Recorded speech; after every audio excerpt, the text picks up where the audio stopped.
Welcome on in, golf fans. It's your boy Gsluke here with our course breakdown. This time, we've got ourselves the Wells Fargo Championship, a big boy venue with Quail Hollow Club, one of the longer tracks that we see on the PGA Tour, and kind of like last week, a par 71 over 7,500 yards. You've got tree-lined fairways, some nasty green complexes, and really, the cream is going to rise to the top, and that's what we've seen in the years past. But now that we've got an elevated field to deal with now, it is even going to be more so the case here in 2023. So hyped up to be back to Quail Hollow Club. Of course, last year they played this at TPC Avenel Farm, so a little bit down the road, TPC Potomac. But back to our typical venue here and breaking down what is one of my favorite courses on all the PGA Tour. So you're going to go through the specifics, a hole-by-hole breakdown of Quail Hollow, and then at the end, what you need to know for DFS and for your outright betting about Quail Hollow to use for your analysis. Key stats, comp courses around the PGA Tour to keep an eye on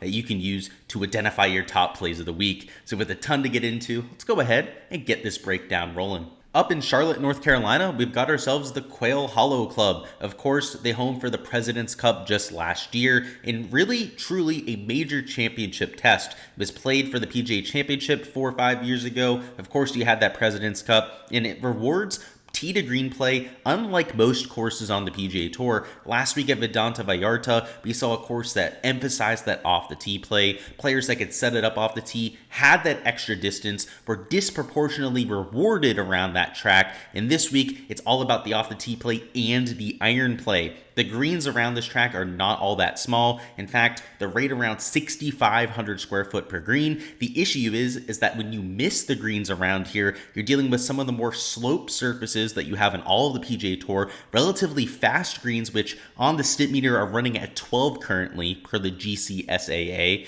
and should get faster throughout the weekend. So around the green shots tend to be especially difficult. Even some of the birdie looks that you have from 10 to 15 feet are among some of the more difficult putts from that range that you'll have on the entire season. And the scoring average is reflective of that. To take this to 15 to 20 under par, you're going to have to be on the tip-top shape of your game. And even with some of the strongest fields in golf over the last 5 to 10 years, you hardly ever saw somebody get close to that 20 under par mark. So expect to see something in the low teens winning this golf tournament, particularly if any sort of weather were to come through the area. Officially, it's a par 71, like we mentioned in the intro, 7,538 yards, and a lot of that distance is a little bit misleading. There's a lot of elevation change around Quail Hollow. I can tell you as somebody that's been on property multiple times at this point. I went 3 years ago to the Wells Fargo, also went to it 4 years ago for that event. Fantastic venue. If you haven't been to Quail Hollow before, first off, I highly recommend getting out there. It's a really difficult track if you ever get to play it yourself. Definitely bring a few sleeves of golf balls, and you really get an appreciation for how difficult it both is off the tee with some of the corridors. Kind of similar to a Valspar Championship. It's both long and tight off the tee, and then around the green and on the greens themselves, when you see some of the slope, just how fast the surfaces can get towards the weekend, you can see that it's truly a brute. It's kind of similar to an East Lake off the tee. A lot of those tree-lined fairways that you have over there near Augusta, or I should say Atlanta, Georgia. Then the green complex is similar from that aspect too. A lot of undulation to them, and it makes sense. As a George Cobb design back in 1961, it might not have been nearly as penal as it is today because Tom Fazio, 1997 and 2016, came through and did complete renovations. In 1997, added a lot of contouring, a lot of difficulty to the greens, and then as recently as 2016, before the 2017 PGA Championship, went out there and really spruced this place up, right? Made sure that it was ready for that major championship golf.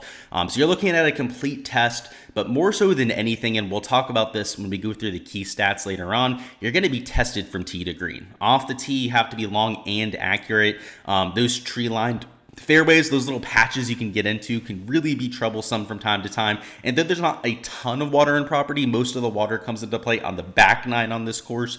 There's a few holes that you can get yourself into trouble, but it's mostly with your approach shots. It's not off the tee. The worry is not being able to reach the greens off the tee. If you end up getting into those wooded areas, more often than not, it is going to be a chip out. In terms of your bunkers, there's 61 on property, perhaps a little bit less than most tour courses. The fairways are a little bit more narrow than what you're used to seeing. So as a result, the driving accuracy is well below the tour average, in fact, just over 50%. And when you take a look at the green and regulation average, because of the distance, because of some of the elevation changes, the rough here isn't really all that long. It's only a 2-inch perennial ryegrass. It's still difficult to hit the greens. They're hit at about a 62-63% rate, depending on the year, how receptive the surfaces are going to be, which is, again, kind of like the fairway percentage, healthily below what you're used to seeing here on the PGA Tour. Now, we don't have the 2022 averages because last year, of course, it was over there at TPC Potomac.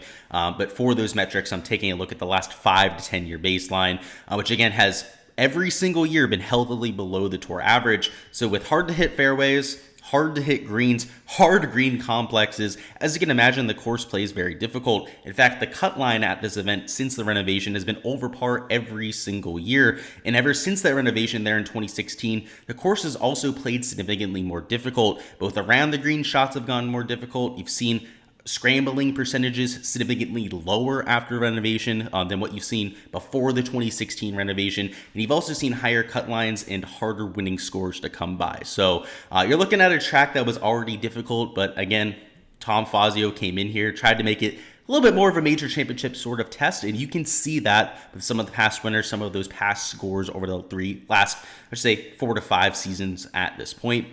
In terms of a few other things to point out, the greens are a POA Trivalous overseed. That same surface, that same overseed that we've seen for at least 7-8 events over the last 3 months. You also have a Bermuda grass base turf over the entire course. So it's worth noting that, like I said, there's a perennial ryegrass overseed for the rough, but it is a Bermuda grass base. Same thing with the approaches, tees, fairways, etc. Everything is going to have that grainy Bermuda grass base to it. A few other things to note is that this time of year, it's going to play a little bit differently because of the President's Cup. It's hard to say what a lot of those changes are going to be, but I'd have to imagine that some of it has to do with setup-wise, with some of the greens and whatnot. They had the President's Cup set up a little bit differently than what you see for most Wells Fargo Championships. The rough was a little bit longer there. They brought the rough a little bit closer to some of the greens. So while they have it cut down to 2 inches, the primary cutout there, around the green might look a little bit different this year. And I don't think it's going to have a huge impact, but it's worth noting they put it there on the GCSAA sheet that because of the quick turnaround after the President's Cup, that there were going to be a few visual changes to the golf course. And now for a look at this golf course hole by hole. It's worth noting that for the President's Cup, they did change up the routing. For the Wells Fargo Championship, they're going to go back to the usual setup. So everything you see here is going to be in the regular order for the course. So hole number 1 is 520, one of the more difficult holes on the entire course. A lot of bogeys to be had here. In fact, right around a 25% bogey rate. So most players will be hoping to just get it in the short stuff, bang a driver out there, and hit a long iron onto the surface. And you're going to hear the word long iron quite a bit out here. This is one of the more difficult tracks. I mean, even off the tee, it's hard to hit the fairways. So you'll see players hit 3-wood from time to time. So even on holes that are 400 to maybe 450 yards, that typically might be a mid to short iron for players, you're going to see them hit some 5-6 irons, which just adds more and more shots into that range, into those buckets with approach play. Hole number 1, though, it's a driver long iron. That's what makes it so difficult. Hole 2 is 460. This is a hole where you might see those 3-woods because it's a little bit of a dogleg from right to left. And if you hit the driver, first off, you have to shape it around the corner. It also makes it extremely difficult to hold the short stuff. So I have seen Rory McIlroy bomb it over the corner, hit something like 370 up here into the right rough. But most players are just going to hit a 3-wood to the corner and then set up about a 160, 170 shot in, which might not be that true long iron, that 190 plus yard shot that I was talking about before, but it's still an uncomfortable shot, particularly for a 460 yard hole.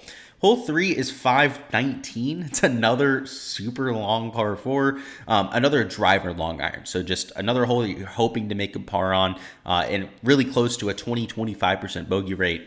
Hole 4 is your first par 3. It is slightly downhill, 187.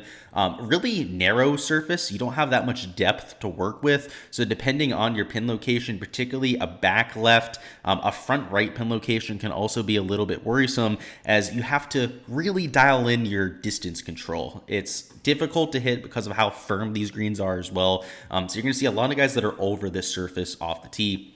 Hole 5 is 454. there's a ton of sand bunkers up here that cause problems because right around a 300-yard carry, which is most players on tour here. I mean, even some of the shorter guys, right? You have this fairway bunker to the right side. If you're not pinpoint accurate off the tee, you're going to be hitting a fairway bunker shot into this green. So though it's one of the shorter holes on property, unless you hit a perfect tee shot and are able to hold the short stuff, it's a lot more difficult than it looks on paper. Hole 6 is 249 way down the hill, is about like 6 to 10 yards downhill, and it's one of the more difficult greens to hit. Every time I go to this golf course, every time I go to this tournament, I watch hole number 6, and a ton of people hit it over here to the right. The bailout spot is this little collection area.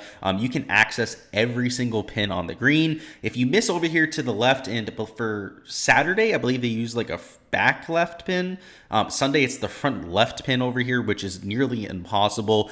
You miss over here to the left side, it's going to roll out the whole way over near those boxes, which makes this up and down literally impossible. I've seen people chip the shot over the green, hit it in the forehead down here to the collection area, and end up making triple bogey. So it's a devilish little par 3.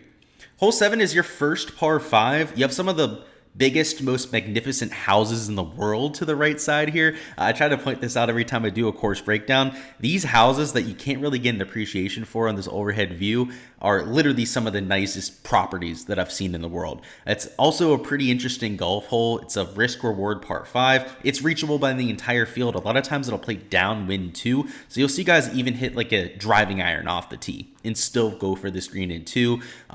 The issue is the water certainly comes into play. There's OB to the right side as well. So if you were to hit it over this creek over here, that's completely out of play. Of course, you have these water hazards, which will gather tee shots from time to time, especially when it's playing downwind.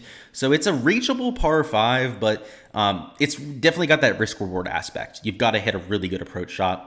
Hole 8 is the shortest par 4 that I can remember on property, 348. It's not drivable, but you can get it up there just short of the surface and leave yourself a little flip wedge shot. So that's why I say it's the easiest hole on property, at least from the par 4s. Hole 9 is 499, uphill par 4, difficult little dog leg from right to left, another long iron after bombing a drive. So kind of like those first, holes 1, holes 3, you just hope to make a par there. Hole 10, so if you're starting on the back, is a par 5. It's 600 yards, so not reachable in 2 for most players, but some of those bombers can get it up there on the surface. A better start than hole number 1 for sure, though, where you were dealing with that 500-yard par 4. Hole 11 is 470, tough little dogleg from right to left. One of the larger fairways on property, so I have to say the back nine's the side to start on if you're looking at trying to get off to a hot start, but another mid to long iron that you have to hit. Hole 12 is 454. This whole start to the back 9, just especially seeing this overhead view, a lot easier, right? Because you remember hole number 2, relatively easy there in the front, has all those bunkers in play, whereas hole 12, wide open and a relatively large green there too. Hole 13 is 210. It's a difficult par 3. You're going to have difficult par 3s all over this golf course. Another long iron shot required. Hole 14 is 344, so another short par 4. This right here is potentially drivable. So the reason why this isn't easy, though, is this green is absolutely devilish. A lot of people that are going for the green are going to end up in one of these fairway bunkers. Green side bunkers are also difficult shots, but if you end up in one of these right bunkers, it's that 40 to 50-yard bunker shot, which is nearly impossible. I believe this one's closer to like a 60, 65-yard bunker shot, which might even be worse than the 50-yard bunker shot. Last year, JT, Jordan Spieth, both ended up over here, and they both ended up hitting some of the best bunker shots I've ever seen during the President's Cup. So it's a difficult little risk-reward hole. You'll have guys that'll miss to the right that end up hitting it in the forehead and into the lake over. You'll have guys that drive it into the lake, and then you'll have your short little plotters, right, that'll just lay up over here to the right side. They'll hit an iron off the tee, a little wedge into the green. It's interesting from the strategy perspective, and I love it from scoring, right? You're going to see a bunch of birdies there, maybe an eagle or two, at least for one of those front pin locations. Hole 15 is 583, so another scoreable hole, but it plays significantly up the hill, especially your second and third shots. So most players are going to end up laying up right in front of this green and hitting some sort of wedge to every pin location. So birdie look, but not one that you're really going to have an eagle look at. Hole 16 is 511, dogleg from left to right. And this second shot is, in my opinion, the most difficult on the entire course. It's not difficult from the distance perspective, but it's wide open to the wind. So like most other holes here, right, you would have trees surrounding the green. I mean, almost every hole on property except for these last 2 to 3 holes have complete protection from the wind, at least, lower to the ground, right? You hit some of the iron shots, they're still going to be affected by the wind. But here, you're completely exposed. So any sort of wind impacts this shot. A lot of times it's playing into the wind. And I've seen a bunch of doubles and triples over there at 16. Hole 17 is 224, par 3 over the water, another long iron shot, another hole that you're just hoping to make a par on. You'll see a bunch of doubles there too. And then hole 18, uphill par 4, 495. You have this lake to the left.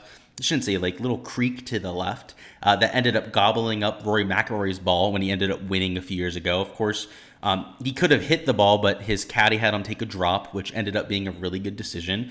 Ended up still winning that event. But it ends up being way more in play than you'd expect, right? You'd think that most people would just bail out to the right, except that these trees block you out from the green and just really add the difficulty onto the second shot. Because if you hit it over here, you have to hit a fade off of the creek and back onto the green, which, of course, out of the rough, it's difficult sometimes to get the spin that you want, and a lot of straight balls end up going into that creek for your second shot. So you either take it on off the tee or you take it on with your second shot. Personally, I think it's easier to take it on off the tee, right?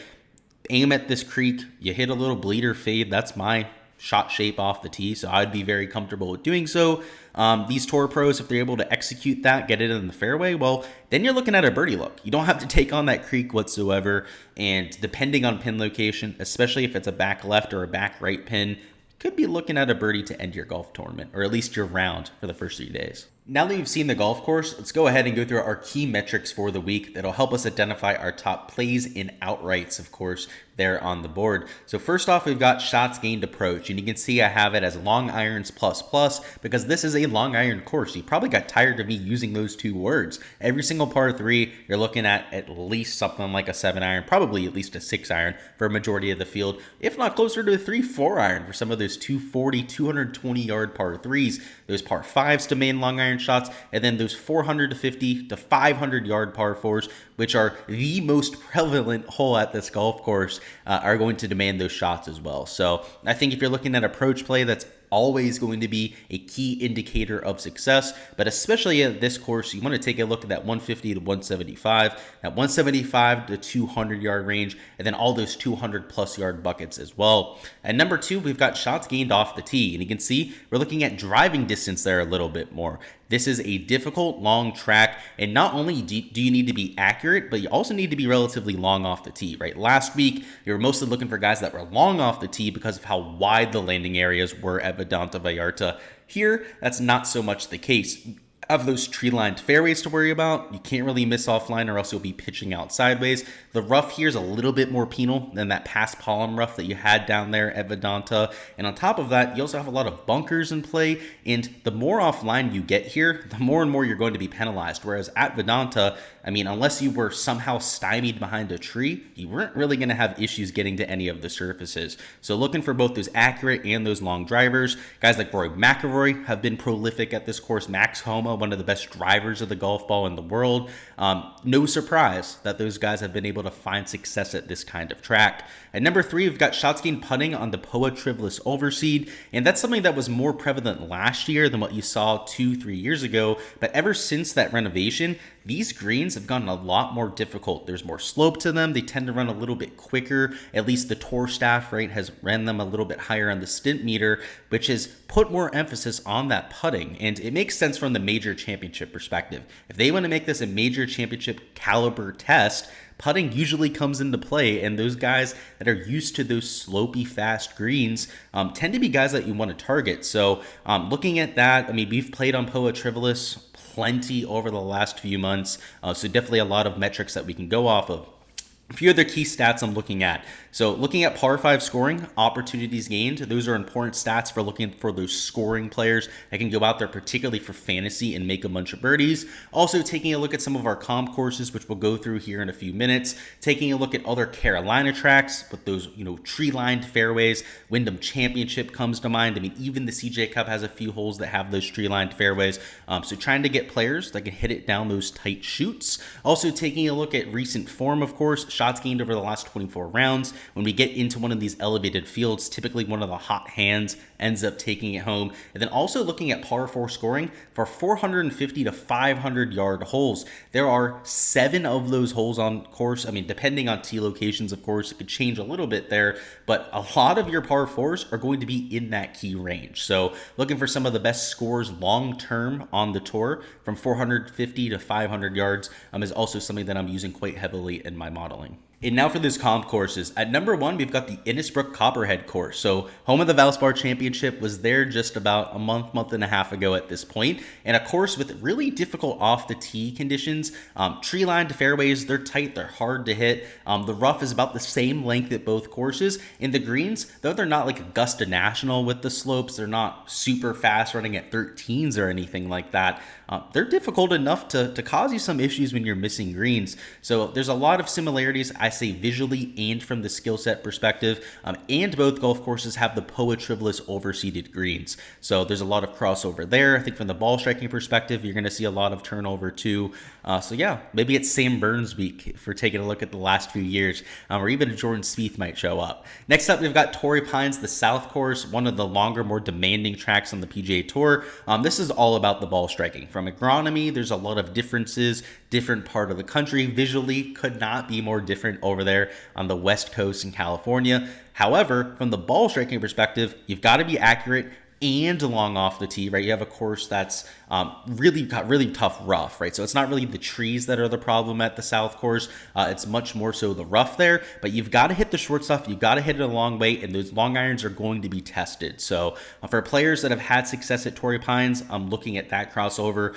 Maybe the most notable crossover of late, I mean, Max Homa, right? And then Luke List, right? Luke List nearly won Wells Fargo Championship a few years back, ended up getting his first ever tour win at Torrey Pines. So there's a lot of crossover from the leaderboard perspective too. And lastly, we've got Bay Hill Club and Lodge, home of the Arnold Palmer. Another Florida track that's really difficult with the ball striking, right? A lot of long irons. There's a kind of similar from the ball striking perspective. In the greens, not impossible, right? It's not that Augusta National kind of slope, but, more difficult than your average track. So I think there's a lot of crossover to be had there. And from the leaderboard perspective, you've also seen a lot of those names showing up at all 3 tracks. That's all for this week's course breakdown. Hopefully you feel a little bit more prepared to go out there, make some of your bets, go out there, take a few guys for your DFS lineups. Before you're hopping out of here, smash that like button, but also comment down below what you think the winning score is going to be. This course can be a little bit difficult to gauge, so I'm going to take 16 under par. We've got an extremely deep, very strong field, right? All the top guys playing pretty much. So I think somebody's able to take it low, but if there's any sort of weather over the weekend, could be closer to like 11, 12 under par. So go ahead, let me know your thoughts down there in the comments. As per usual, appreciate all the support here on the channel. We'll have plenty of content dropping throughout the week. That'll include DFS core plays this afternoon, value plays, fades and sleepers, our weekly live stream Wednesday at 7 p.m. You guys know the deal, right? So make sure you're subscribed if you haven't already so you don't miss any of that content when it drops. But with this elevated field, going to be a lot of contests, a lot of eyes on DFS this week, and hopefully pretty big edge for us to take advantage of as well. So make sure you're getting your research in, make sure you're doing your due diligence, and I'll see you guys at the top of the leaderboards this weekend.